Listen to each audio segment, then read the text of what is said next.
if you're feeling like that and you're brand new in the agencies world, I want to just share a couple of ideas with you that's going to help you close more deals at the end of the day. And that's my intention. Let me make sure that my streaming is set up here. I just lost my screen that I was sharing. I've got so many windows open. I'm trying to close all those out. Give me just a second. I'm sorry. Stop sharing. Share. And presenters view. Let's go to presenters view. There it is. Okay, cool. There it is. Okay, perfect. Jeff, thanks for jumping in. Vit, I see a few of you that are in the streaming as well. Recommend that you put your questions down in the streaming comments and I'll go through it as much as I can. So just a quick note about myself. I'm a previous agency owner. I've built 3 agencies in the past. I've done things the wrong way, the hard way in multiple times, and I've done things the right way where we niched down into an industry and went all out. And obviously the biggest agency is the one behind Marketplace, where we're serving almost 800 plus clients, and Robert and I were able to scale that over the last couple of years, and you guys have witnessed that. Just to give you a quick background, I started off in healthcare and then I went into dental. And then my last agency was focused on automotive. This month, all throughout the entire month, how many of you guys enjoyed, first of all, the first flight to high ticket SaaS? If you felt like that was a wonderful event, give me some comments. Did everybody that's on here, were you able to watch that? Was that helpful? Were you able to take away a lot of big key notes from it? I'm looking at the comments here and I would like for you to interact with me. Perfect. Whit says it was amazing. Awesome. So as an extension of that conversation around sales, what I want to do is continue the thought around closing more deals for you, right? So at the end of the day, throughout the month, we had this selective theme of sales process, meaning helping you build out the mechanism of sales process, right? And one of the things that I noticed during that training is that most people don't understand the environment that the closer has to really put this entire conversation in, right? So I want to talk about that just a little bit. If some of you that are watching and you want to reference back to the Fast Track program, what you want to do is go to Module 5, guys, under the prospecting module. There is a lesson A, which I believe is the first one, is create your sales process. Actually, throughout that entire module, I talk about these environmental type of things, how to carry the conversations. We go over the bridge system, which also helps you kind of stay intact in managing this environment. But I want to talk about the SaaS components, right? So just as a reference point, the SaaS pricing model that I reference off of is the original model we talk about quite often, which is low ticket SaaS. With Rob Bailey and Ryan, we talked about high ticket SaaS, which essentially will start off at the maintenance offer and downsell into what Rob calls it SWAS, right? But today we're talking about the full low ticket SaaS and really everything around it as well. Okay, so let's dive right in. The most common sales problems that I see all the time, okay, it's either pricing structure, okay, people discount their pricing too much, not knowing what they're doing. Offer structure, like they don't put together an offer that makes sense for the client from a perception perspective, even if the actual offer is good, right? It's the delivery of the offer that people make a mistake on. And the other is talking too much. In the sales conversation, people simply just talk too much. And the other component that I want to also talk about is not being aware of the environment that you're creating, the conversational environment. And these are predominantly the things that I want to share today to help you close deals. My intention is not to help you get more volume of sales conversations going, okay? For that, you want to go into January's webinar series, and we talk about how to get more inbound leads coming into your agency, how to convert those leads into demos, or if you're not doing a demo process, maybe doing a demo-less session, whatever it is. You may have a funnel that is educating Either way, we talk about all of those things in January. In February, we've talked more about the sales process of how to land those deals. Obviously, we had the big high ticket event that we did with Rob Bailey, and today I want to go further into helping you understand the sales process. So, most people fully don't understand the value of resources that they bring to the table. Okay, that's really what happens when it comes to a lot of the agencies. They don't understand what they bring to the table compared to what the small business owner is really wanting, right? So, discounting prices, for example, okay? Salespeople undervalue the services they represent at the end of the day, and they're willing to discount the price, which is a huge mistake, right? During this conversation, they bargain themselves like mentally, and they undercut the authority of the agency and the products and services behind it. What does this actually do? It destroys the client's confidence in listening to your offers or understanding your pricing or even having the trust that you can fulfill. Okay, so the number one problem I see all the time with agencies is that they are not confident in the price and what it represents. Okay, so if you're going to charge 5K, do you have the confidence behind what you can bring to the table for 5K in exchange? And if that doesn't convey itself in the voice, in your tonality, in the way you're moving the sales environment, the clients, the subject will pick it up. Okay? The second thing is talking too much. So similarly, the salespeople who undervalue these agency services or products, because they start doubting themselves, what do? They overcompensate by talking too much instead of listening. Because what you're thinking about doing is giving, and sometimes the giving medium that you choose is by talking, right? So you're explaining what they should be doing, how they can go about it, what they're doing wrong, what they're doing right, how your product is different than somebody else's, right? Instead of just listening to the prospect's needs. So this is typically closers or even sales individuals that are even setting appointments, right? Like they will overcompensate by talking too much because they lack confidence on the offer itself. Are you guys following what I'm saying? Give me some comments if you're following what I'm saying. Is this something that you've seen yourself do? And I'm looking at the Facebook streaming comments, okay? So, pricing, offers, talking too much. What does this actually do to the environment, right? Then what I mean by the environment, guys, is you and the subject, meaning the prospect, the environment, the culture that you're building while you're conversating. What kind of a camaraderie is it, right? You guys ever been on a date and you're like, I don't think I'm going to go on a date with that person ever again, right? That's typically because of the environment that interaction created, right? Either you feel a certain way, their aura, their tonality, the way they are, their context, right? And the same thing happened in sales. We don't notice it. Why? Because we're consistently trying to figure out how to match the product and the market, meaning we're trying to make sure what we deliver and what we bring to the table makes sense for the sale, right? Makes sense for the prospect.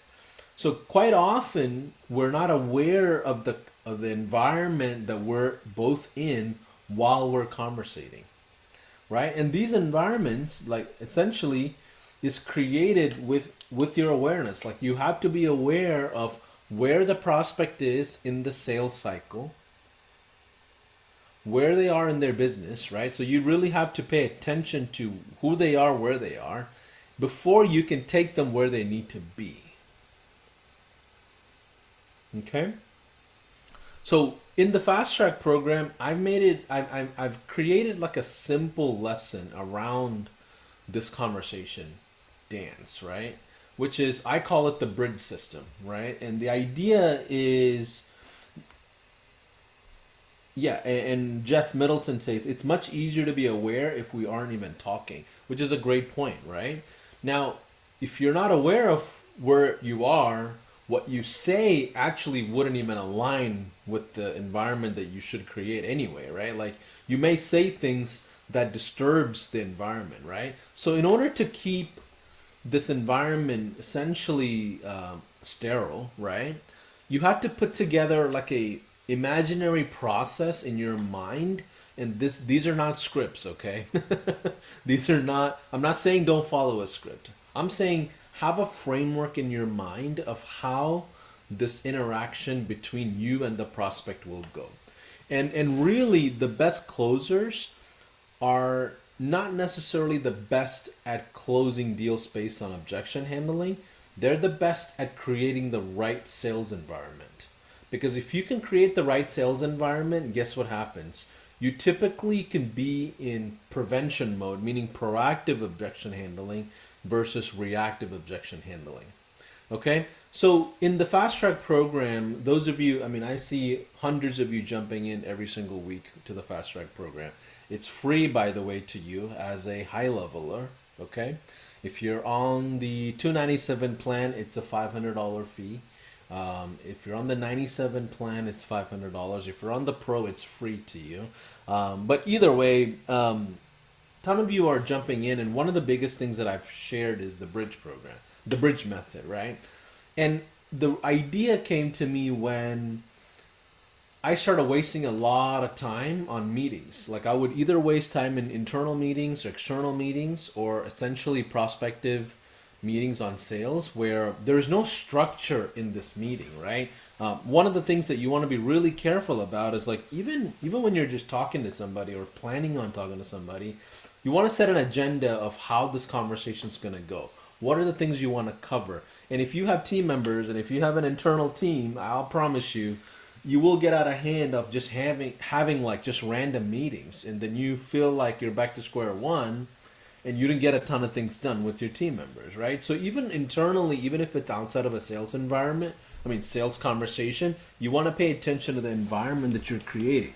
So the bridge system says, you divide up the entire conversation into four phases, right? And if you can navigate through these four phases properly, odds of you being able to create a good positive sales environment is in your favor. Okay, doesn't mean it's going to be the best. Doesn't mean it's going to be, you're going to close a deal. But what you're going to do is create a system for yourself in how you would carry these conversations. So I don't want to elaborate on the bridge itself. I want you to just understand the purpose behind the bridge, and you can watch the fast track module and go over the entire bridge. I think I talk like 30-40 minutes explaining this entire thing, but their story is the idea of you giving them the ability to talk, and you're listening. You're in a listening mode, right? And then you invite them into the volume conversation, and then you transition into the revenue conversation based on their invitation, right? And then I talk about conditions based on the offers, and then you also want to talk about decisions and how they would make a decision. So I recommend you go through the idea, just review the bridge system. This helps you figure out how to move through these conversations. So I talked about four things that really is like the enemy of the creating good environment for closers, okay, which is this: pricing, offers, speaking, like talking too much, or you just being not aware of the environment that you're creating, right? So let's talk about those things. Pricing one-on-one. Believe it or not, there is no advantage in being in the middle of the pack in business. Okay? Either you want to undercut the entire market or you go above the market. There's nothing in between. Okay? You got to decide, are you the Honda or Bentley? And it has nothing to do with your formulated value. Like, if you put together a list of items of what you think is best for the client, it really doesn't matter unless you create the perception of that value, not just, really just list out what they're getting, right? You want to make sure the market understands the perception of the value, right? The second thing is the offers. You want to create offers based on the industry language. And what I mean by this is like presentation of the offers, right? So let's say you have I don't know, Facebook ads that you're running. Honestly, your clients don't really care about Facebook ads. What they care about is the result that they would get with Facebook ads. So, what is the result that they would get with Facebook ads? Is it even leads? It's not. It's more people walking in through the door through those leads. So, when you present the offer of something like, hey, I'm going to run Facebook ads for you, you want to speak in the language of, like, hey, Daniel, I will bring you 5 new med spa patients over the next 1 week. How are we going to do that? I'm going to run Facebook ads based on what we talked about, right? So obviously Facebook ads becomes the transportation, not the destination of what the offer really is, right? The second thing is really like, is this offer relevant? Does it make sense for you to offer 5 new customers through the front door? Maybe what they're used to is 100. Maybe what they're used to is 1. Right? If you look into luxury real estate, I promise you, nobody wants to work with more than 1 or 2 clients quite often. They just want to deal with less clients that have deeper pockets, right? So sometimes higher volume of leads is not what a client wants, right? Now, the third component to the offer side is, does it deliver a quantitative effect on the business? This is why sometimes when I think of SEO, I make fun of SEO once in a while, and I'll say it's the magic dust, you know. And I have nothing but respect for a lot of my SEO professionals. But one thing I do know about most of them that struggle is that it's really hard to put together a quantitative effect on all aspect of SEO. About the only thing you can get close to is by saying, hey, listen, from everything we did, we brought you organic leads, or we brought you this many phone calls. Right? And typically you can achieve that with so many different mechanisms, right? But either way, a quantitative effect on the business when you present the offer is what you want to do. Right? That's going to give you the best odds, right? The last thing about the offers is, if they did say yes to this offer, is it going to be an implementation burden? Do they have too many things to worry about when it comes to this offer? Like, is it actually going to help them, or is it going to hurt them? Is there an onboarding problem, right? Like, is the staff really bought in, right? These things you want to pay attention to.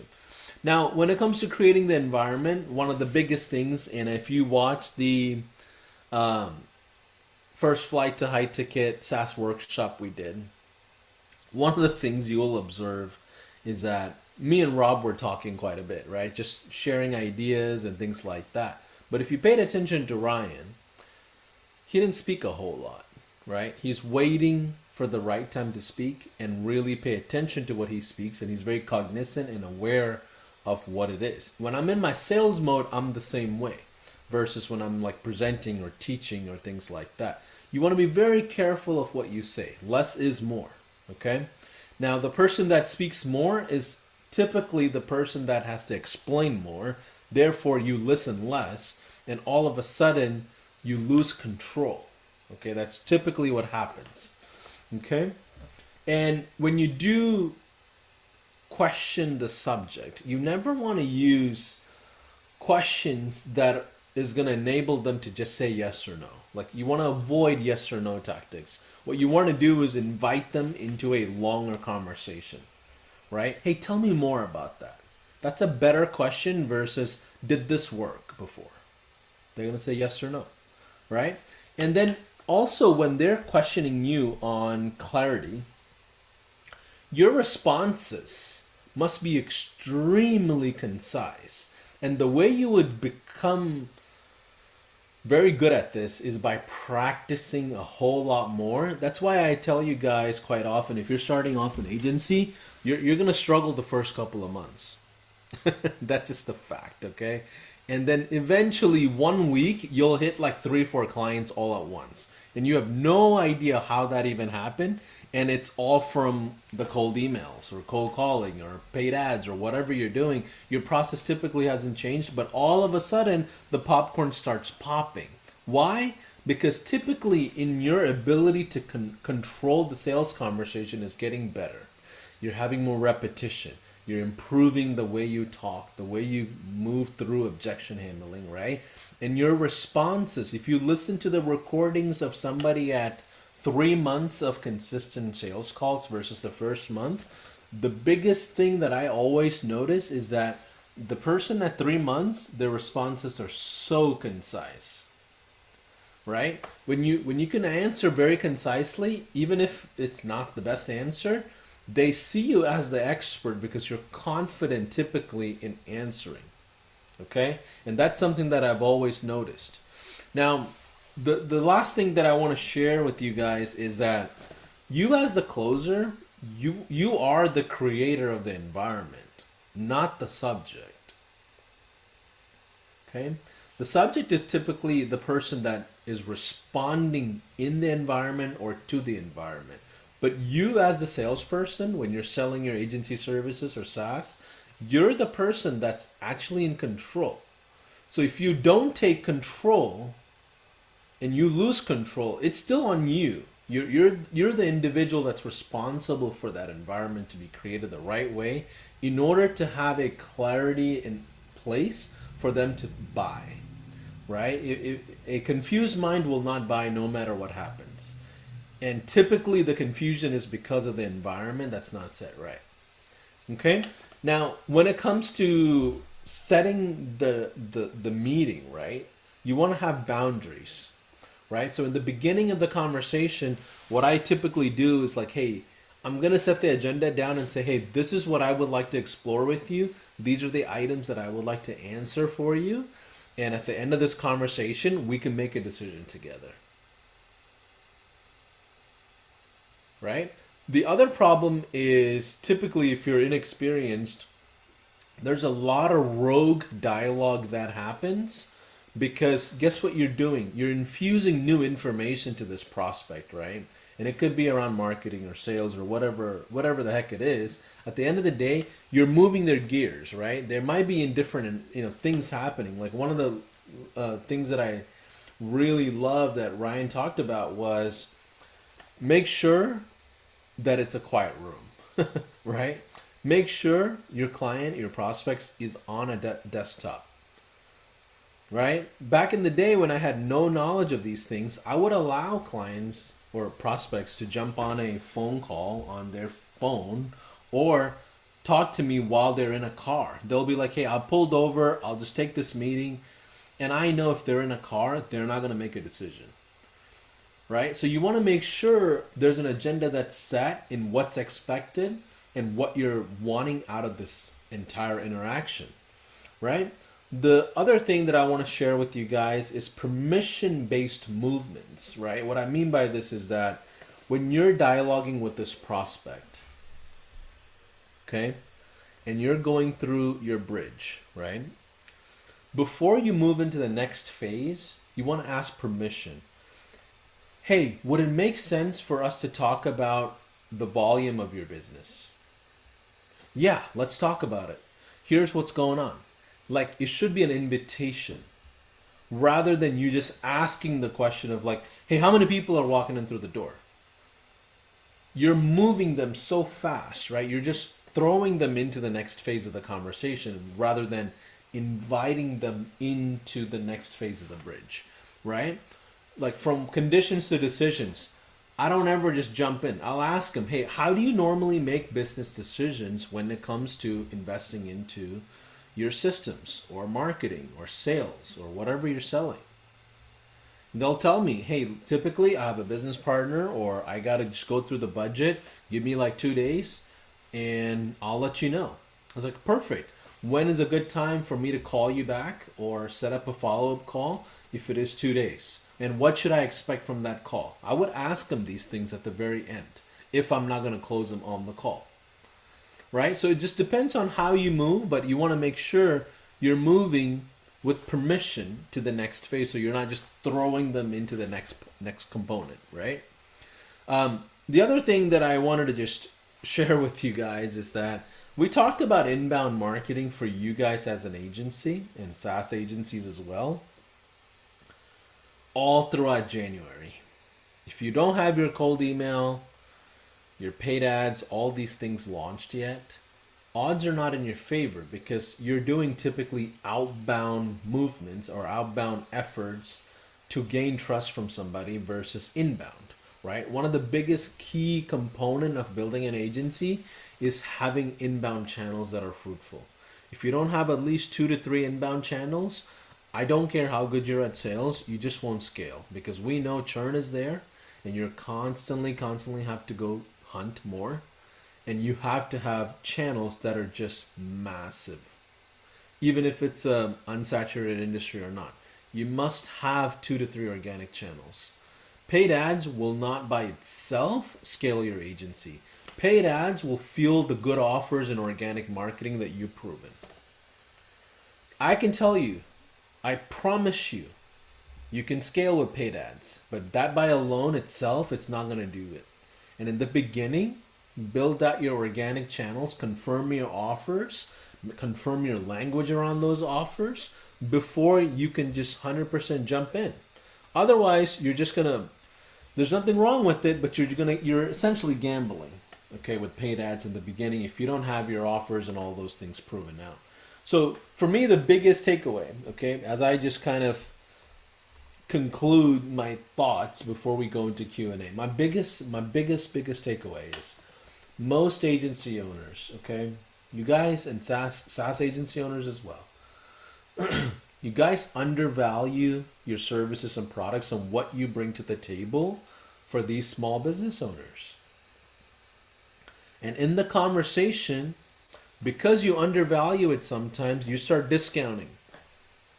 You start going in and out of different offers. Maybe you have 3 plans and you start talking about all 3 plans, which is not necessary. And guess what happens? You lose authority in the conversation. So naturally, your client will lose confidence because you've presented 4 or 5 different offers. You've presented and shown your cards and shared how flexible you are because you sound desperate for the sale. And then all of a sudden, you're going to start talking too much, right? And then you start overcompensating for that perception of undervalue that you may have received. Does that make sense? It's one of the most common things that I see all the time. Like if you went to a heart surgeon, they're not sitting around telling you how they're going to get the thing done. Your life is on the line. They have a team behind them. And you simply just trust this person based on what others have shared about them and what you know about them from where their credible licenses are or sources are. But no heart surgeon sitting around and telling you what exactly they would do for the 6 hours of surgery. And neither do you need to do that as an agency. You don't need to figure out and show to these small business owners how you're going to really rebuild their sales and marketing departments. You just need the result that they're looking for, which is people in the door. Okay? Let's go through some Q&As. I see a ton of you commenting. If that was helpful, guys, give me a couple of 1s and 2s in the comments. I see Sebastian's questions. I see more questions that are coming in. Sebastian says, what would you say when they tell you we're doing really good right now? We're just looking at different options. Well, this is where you have to pay attention. Is that an opportunity that's inbound versus outbound? Okay, if that's what they said after an outbound question that you've had, and you're asking them about their marketing efforts, and if that's what they answered, they're just dodging, like they're not interested. But if they're an inbound scenario and they're asking you this question, like, hey, what would you say when they tell you, we're doing really good right now, we are just looking at different options? Well, Mr. Business Owner, if you're doing really good, what made you want to get on a call with me? What motivated you to have a conversation with the marketing or software expert today for your business? Right? You reset them in helping them understand how this conversation is going to go. Oh, perfect. You need more people in the door, or you want to diversify your channels? Well, honestly, here's how I would look at it. What I do is work with gym owners, and I typically bring them 50 to 60 new memberships a month. That's what I do. You see how my response is very concise. My offer is very much in their language for them to understand, right? I don't go into details of like, oh, you should be running Facebook ads or doing a database reactivation or Google ads or SEO. Like I don't present any conversation like that. right? I really want them to understand I can get them the result that they want, right? Now, when it comes to your warranties and guarantees, those are just collaterals or things that you put against the trust, right? Like if they don't trust you, you can say, hey, listen, whatever money you pay me, I'm not going to spend it unless I bring you the result. If I don't bring you the result, I'm happy to pay this back over to you because I want to earn your business. Or sometimes you ask them, what can I do to earn your business today? Well, Paulson, I invested into these companies and nobody delivered me any results. Well, if multiple companies failed at attempting getting you results, can we take a look at your internal sales process first? Help me understand what happens. How does a client find you and how do you actually close them?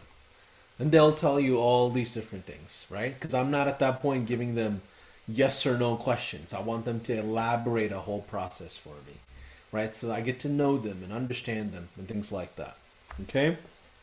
Um, let's say Vit says this is applicable to any sales. By the way, I come from personal training background and I can relate to everything Paulson is saying. Yeah, much appreciated, man. I mean, sales is like sports. You have to continuously work on the craft, work on your repetition, your tonality, your energy, right? Your breathing. All these things apply. Your pace. One of the things that I got really good at is my pace of sales. Like I would slow down, slow down. It's okay. Now, that's not the same energy I have, guys, when I'm teaching and coaching and spending time with you guys and I'm just giving you guys a lot of information. I don't have anything to sell you because you guys are already my, you know, customers at the end of the day. We're all high levelers, right? So I'm not trying to close on anybody, right? So my energy is like I'm just giving, giving, giving, right? But when I'm in a sales conversation, I'm very much a lot more slower, a bit more paced. I breathe quite often, and I want them to trip over their words. Like I want them to like struggle, trying to help me understand what their business is about. Because if I know that, I know they're trying to put it all together for me, because I can come in and just help them get clarity, right? Um, let's see. Any other questions that you guys want me to go over? Let me know. But ultimately, I wanted to give you this thought around sales environment, right? Most people, organic marketing and everything we talked about in January, it'll get you to a world of inbound leads, okay? Some of you will go through sales repetition. Like if you don't have at least 2 or 3 sales conversations inbound a day, you probably don't have enough volume that's happening on prospecting, okay? And once you get there, you should be able to close 1 out of 3. It's very realistic for you to close 1 out of 3. If your offer makes sense, and if you have your case studies and testimonials and all those different things, your lighthouse that we talked about, your personal branding, your funnels, like all these different assets that's moving towards the same direction of the phone call, odds are in your favor, right? And then all of a sudden popcorn will pop like month 4, month 5 sometimes for some of you that really need to develop your sales language and skill. But it'll happen, right? Okay. Let's see. Any other questions? I'm gonna go ahead and take maybe a few more questions, and if you want to put those down, I'll answer those.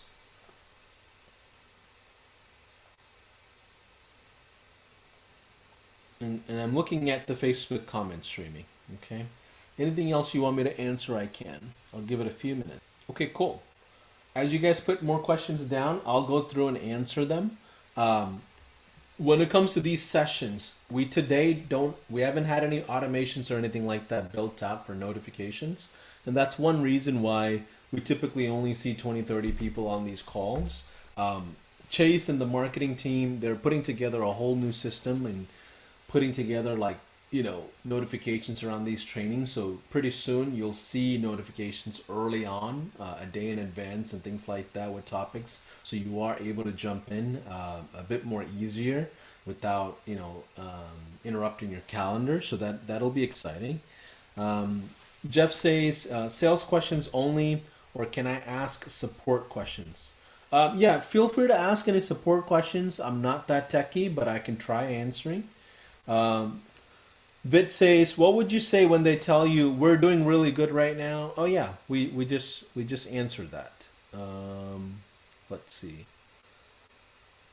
Yeah, I typically would answer them like, hey, what made you want to get on a call with me then? If everything's working for you, why are you spending an hour or 45 minutes with the marketing guy if everything was working?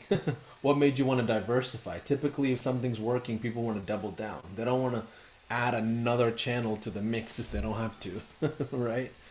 Um, cool. Jeff says you got a question. Go for it, Jeff. He said he had a support question.